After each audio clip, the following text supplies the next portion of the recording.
SML The Brodown, Field Journal 007, Primetime 000. Action-packed show today. It's got a lot of topics we got to cover because of the playoffs. They've already started. I guess that's the first topic. Are there any surprises that have happened so far in the playoffs that you didn't see coming? No, not so far. Dan beat Future. I guess the only game I was a little shocked by, Meats came in. Mm-hmm. He played a hot Washington football team, and he upset Washington 34-28. I did not see that one coming from Ole Meats. No, I don't think really anyone was picking Meats over WFT just because of the kind of the history that they got. You know, where Meats was just talking about it, I think last night that, or maybe I was on SML sit down, whatever it was. But one of those guys had just talked about their record. And I really thought that WFT had him, especially this cycle. Meats has not been that prominent of a player. So I'll go ahead and throw that up on the screen. Like you said, 34-28.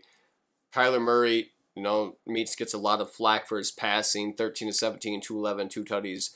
No interceptions. He had 20 carries, $134 with Brown and a tutty. And really, WFT played pretty well. If you look at his stats outside of the one turnover. So I think that game went overtime. Looked like it was a pretty good game just from Dan's social chat commentary. But anyway, I think that's was kind of the first, like you said, the first surprise. And now we've advanced, correct, to the divisional round. Yep. So we're in the divisional round. You got Cardinals and Panthers, Dolphins and Colts, Jags and Broncos, and the Rams and Vikings. I'm gonna pick. Let's do some picks real quick. Or first, give me kind of, I guess before we do the picks, give me your thoughts on these matchups right now. What you think about these, and then give your picks. Yeah, the fun thing about these matchups is every matchup, the guy who you would think would be favored has kind of lost to his counterpart. For example, Faz, Super Bowl favorite, won the Super Bowl last year. Historically, he's had trouble against RD. Could be a little mental blockade there. Jaguars and Dan is now a toss-up, but the first 5 seasons, Dan beat Bombers face in, but Bombers won the last 2 games they've played, but hasn't beat them in the playoffs yet. Most people would say I'm probably a better player than Paulie. Paulie's beat me the last 2 or 3 times we've played. And meets in the Panthers. I think the Panthers is probably the favorite in that game, and I don't really think I don't think there's going to be a surprise in that one. I think D Muse is kind of settling into his role as a great player in the league. So you were picking the Panthers, the Broncos, and the Vikings? Panthers is my lock of the week. Mm-hmm. If I'm going to go upset of the week, I think the Rams, if you want to call that an upset, they're going to beat the Vikings. And honestly, the Jaguars Broncos, I have a tough time picking that one. I'm trying to do it right now, and it depends which Dan we get. I think Dan might be more hungry than Bomber right now, and I think that might be what pushes him over the edge to beat Bomber. I think he's a little more hungry, even though he's a little more proven. All right, so I'm going to disagree with you on the Jaguars game, and here's why. The Jaguars have the #1 defense right now, outside of rushing yards per game with their 3rd. But if you look at it, their first, points per game, they're only allowing 15 points per game. Yards, 234, that's the best. Passing yards per game, 141. Rushing yards, 3rd best, 92 yards. His offense, I think, has gone down. He's kind of ass of the pack on everything except for running the ball. He's only averaging 24 points per game, which is 17th in the league, 17th in total yards, 25th passing yards, and he's 8th with a run. I think Dan will definitely have the better offense, but when you start looking at who's got the more possibly balanced roster, I think you and I talked about this the last time we talked. You've got 99 overall C.J. Henderson, Cortez Street, and he's got Josh Allen at defensive end, 95 overall, Miles Jack, 94, Alex Hobbs, 92, Emmett Sanders, 89 overall. He's got a really stacked defense, which obviously has given him the success where he's got in the rankings. And then you hop over to the Broncos. He's doing pretty well defensively. He's 3rd. Yeah, he's good. Points per game, 18, 2nd total yards, 3rd in passing yards. He's 13th against the run, so maybe there's the Achilles heel, and that's, of course, what everybody likes doing. Bomber enjoys running the ball. His offense is substantially better though. He's 6th total points at 28, 6th in total yards 335, 7th with passing 221, and 13th on the ground. Which it seems like this season he's kind of got away from running the ball. I mean, that was kind of like his forte early on in this cycle. It seemed like where although he was a passing king, he also was almost like a run first guy. But I'm gonna go with the Jags. I feel like his defense is better than Dan's. Dan lost some kind of questionable games. I know it was early on, but I just feel like the Jags at this point are a more solid team. Like you said, the Panthers over the Cardinals. I don't think anyone's going to pick meats in that one. The Colts and the Dolphins, I think I got to go, the Colts in that one. Paulie had a good game. I don't think that he's quite got enough. I mean, your stats aren't as good as they've been in previous cycles, but offense, you've turned it up. I don't think you've been this high on offense for points per game. You're averaging 30 right now. You're only allowing 20. I mean, that's a 10-point difference, so good luck with that. And that your roster is still pretty good. You start looking at the guys, it's not as daunting as it was maybe 3 seasons ago, but you do still have a solid roster. And you look at Paulie, I think that this is a guy that understands football, but he also understands Madden, the RPO, the running game, that type stuff, and that's what he goes with. And his roster is just not as good as yours. Yeah, one thing I want to. Paulie's a bad team builder. Great player, bad team builder. One thing I do want to make mention of in that Jaguars game, and kind of in general, when you kind of look at these elite teams, sometimes their stats can be a little misleading, depending on what they do during the regular season. If they, if they're taking a few rest days, kind of one of those numbers. But I think that overall, the Jaguars team is better. Faz made a comment on the truth recently, saying my roster is the best. The Jaguars roster is the best, hands down. It might be so. Possibly top 3 in the league, maybe top 2. That defense is ridiculous. Obviously, it's going to come down to if Dan can stop the run, and everybody knows it. But that's probably my marquee game. That's my marquee game, followed up by the Rams and Vikings, just because that mental blockade Faz has against RD. Yeah, I think the Achilles heel's run, and obviously that's what RD's good at. Is Akers healthy or no? Yeah, Akers is healthy, and something to think of. The last time they played in the playoffs, at least last 2 times, RD has beat Faz at least once. And Faz played Matt, who plays a similar style to RD, running the rock, all that. This was just a few games ago. Matt beat Faz 38-17. The Patriots beat the Vikings 38-17 in a run. So that style beats Faz if you can kind of contain his offense. I think Faz's defense is not what it was even 2 or 3 seasons ago, especially not early on in the cycle. He was really dominant early on defensively, but I played him. And it could have just been a fluke game where he wasn't really trying, but I felt that it was pretty easy to move the ball. I only lost by a field goal. We kind of had a back and forth shootout, but I like the fact that, he's number 1 points per game, 35. So if you can't play defense, just go ahead and outscore him, and that's kind of what he does. And he's just one juke away from a big play with Jefferson or Cook. So I think I'm still going with Faz in that one. Yeah, and that's not a bad pick. One final thing I want to say on Faz. Still probably the best offensive player in the league, no matter what. But his stats could be skewed a bit because that NFC North division is pretty bad. Yeah, that's true. So if we kind of look ahead then, you'd have Panthers versus, I'm picking Vikings. Or are you picking Vikings or are you going Rams on that? I'm going Rams. I'm going Rams, Panthers, and I'm saying the Panthers are going to go to the Super Bowl just for fun. And then you look at Colts versus, I'm saying Jags. You seem like you're leaning Broncos. Yeah. So we very well could see a Colts-Vikings rematch in the Super Bowl or a Colts-Rams rematch in the Super Bowl. I'm assuming you'd rather play RD since you... Yeah, I would rather play RD. I mean, I'm not gonna be a weirdo and get up here and lie about it. Some people are like afraid to admit that they match up better against certain guys. I mean, I'd rather play RD than Faz. Faz is good. He matches up well. RD, I just think I match up better against them. And they're both great players, though, at the end of the day. I think Demuse great player, playing real conservative this season, also getting his yards on the ground. I just don't think if he plays RD or Faz that he's going to be able to get past those guys. But mind-blowing passing stats, dude. 40 touchdowns, 7 interceptions. Christian McCaffrey, 1,200 yards, 12 tutties. Seems like he got away from the running game a little bit. And that could help him. If he can go into the playoffs, kind of balance that out a bit. Mm-hmm. And then maybe he's more dynamic. Still be efficient passing the ball and still know that you have Christian McCaffrey, 99 overall. Right.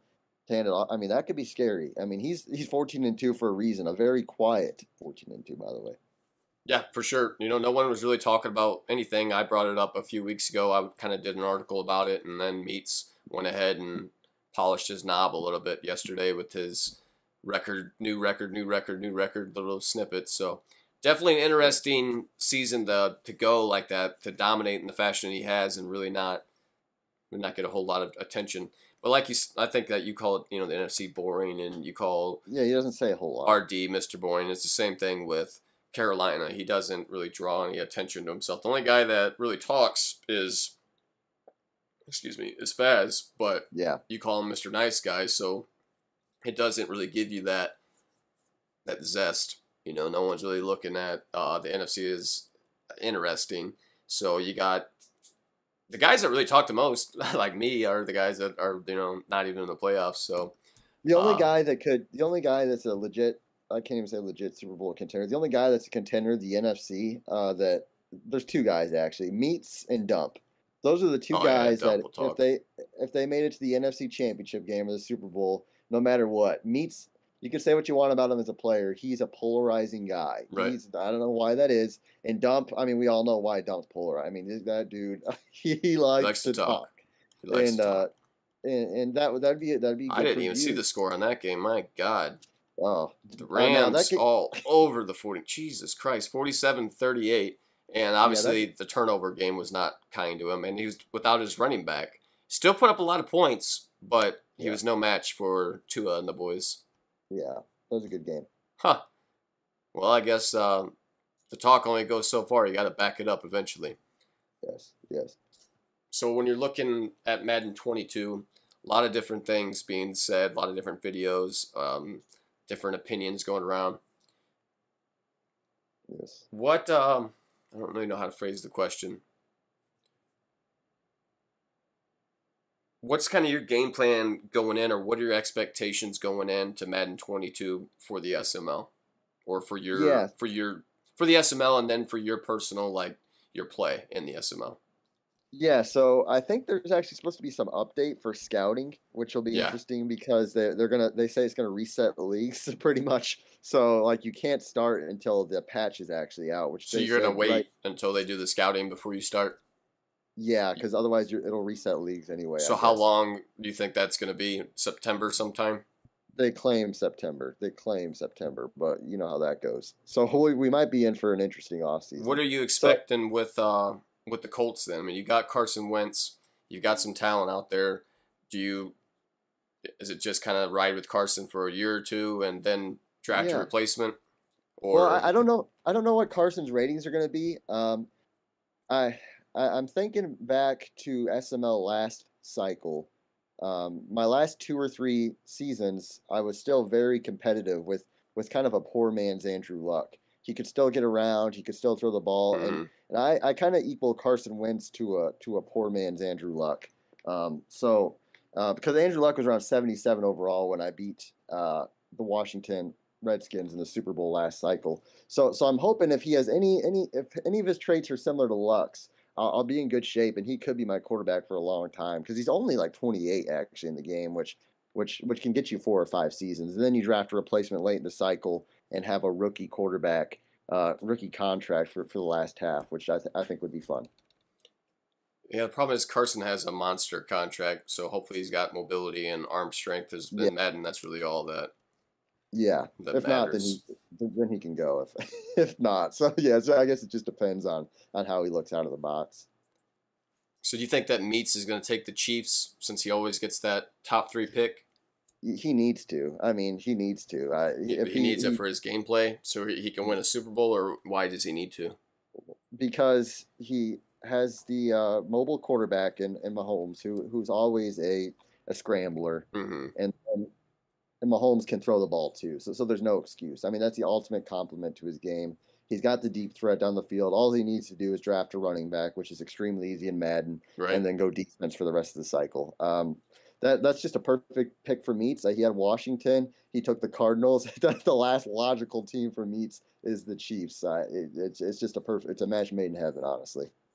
So you won't go with the Chiefs just because you're that diehard of a Colts fan that you just want to ride with them all the time. Yeah, I think it'd be more gratifying to win with the Colts than to pick a team like the Chiefs or somebody of that caliber and win with that team. I just think it'd be more fun to have that challenge. At this point, I think it's more about that than to draft, pick the best team and try to get an extra 2 Simbardis a cycle.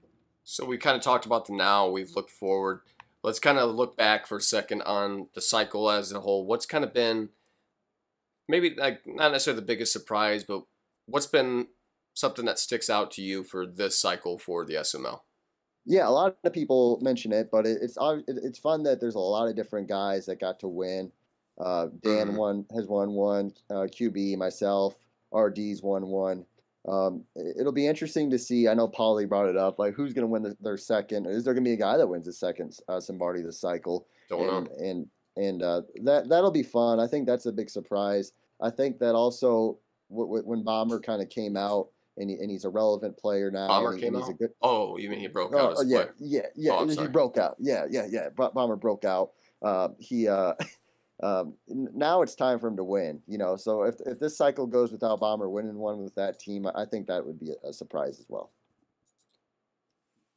So we've got a few games left in this cycle. This season. You got one more season after this, and then, like we kind of alluded to, there's going to be possibly an extended off season compared to last year because it was very rushed, and you got to keep. Well, what? No, that was maybe it was the cycle before where we rushed and you got Andrew Luck for. Yeah, that's right. That was great. Yeah. Great. Yeah, so obviously we're looking at an extended off season probably because of the scouting. What's the kind of the game plan then for the SML to eat the time? Yeah, so obviously this cycle isn't going to end until like literally a week before the next Madden drops. So there's always the fun of the first few days of everybody's playing the game and enjoying themselves, kind of scrimmaging each other, building playbooks, and then there's the time period of setting up like the team draft and getting that set up, which will happen. We'll announce a date for that. We'll have a tournament. We'll also have a few other things. SML Owner Hall of Fame. Obviously, you kind of know what that process is like. So that's all fun stuff that we're planning on doing. I think that'll kind of help pass the time. It's not like we completely die in the off season. Honestly, it almost the off time almost builds the league up more because people are ready to play and it'll happen before you know it. It seems to go quick when you have an itinerary. What day is Madden getting released? I think it's like the 20th. It depends on which version you buy. I mean, you can get it like EA access. Have you thought about maybe even if it's just for a season running like a Legends, like downloading a Legends roster and just running the league with just Legends rosters or whatever just for a season or two? I think it'd be fun depending on how this ended up, or when this cycle ended, or what the time frame is on the next patch for Madden 22. Just doing a pilot league or something, and I don't know what that would quite look like, but just for fun. But that's just kind of off the cuff. That's nothing serious. I know somebody will quote me on this 3 months down the road, but I like to throw things out there. You know what I mean? All right. Well, I think we're gonna hit 20 minutes here shortly, so I'm gonna wrap it up before we get there. Any closing thoughts? No, man, I'm excited for the playoffs. Everybody, it's a good time. Broncos and Jaguars are about to play, and a few other big games coming up. I'm just excited. We're going strong still all the way through. We're in July now, and it's SML football, baby. That's how we do it. Congrats to the teams that are in the playoffs. Congrats to the teams that made it and lost. You had a tremendous season. Good luck to everybody that's left. Let's have one last good season for Madden 21 and send this love child down the road. We no longer love her. Check us out, simmaddenleague.com, daddyleagues.com/SML. Also, we got Zazzle. little merch on there. Get your frosty mug, some panties, whatever. Like, subscribe, take care. Have a great day.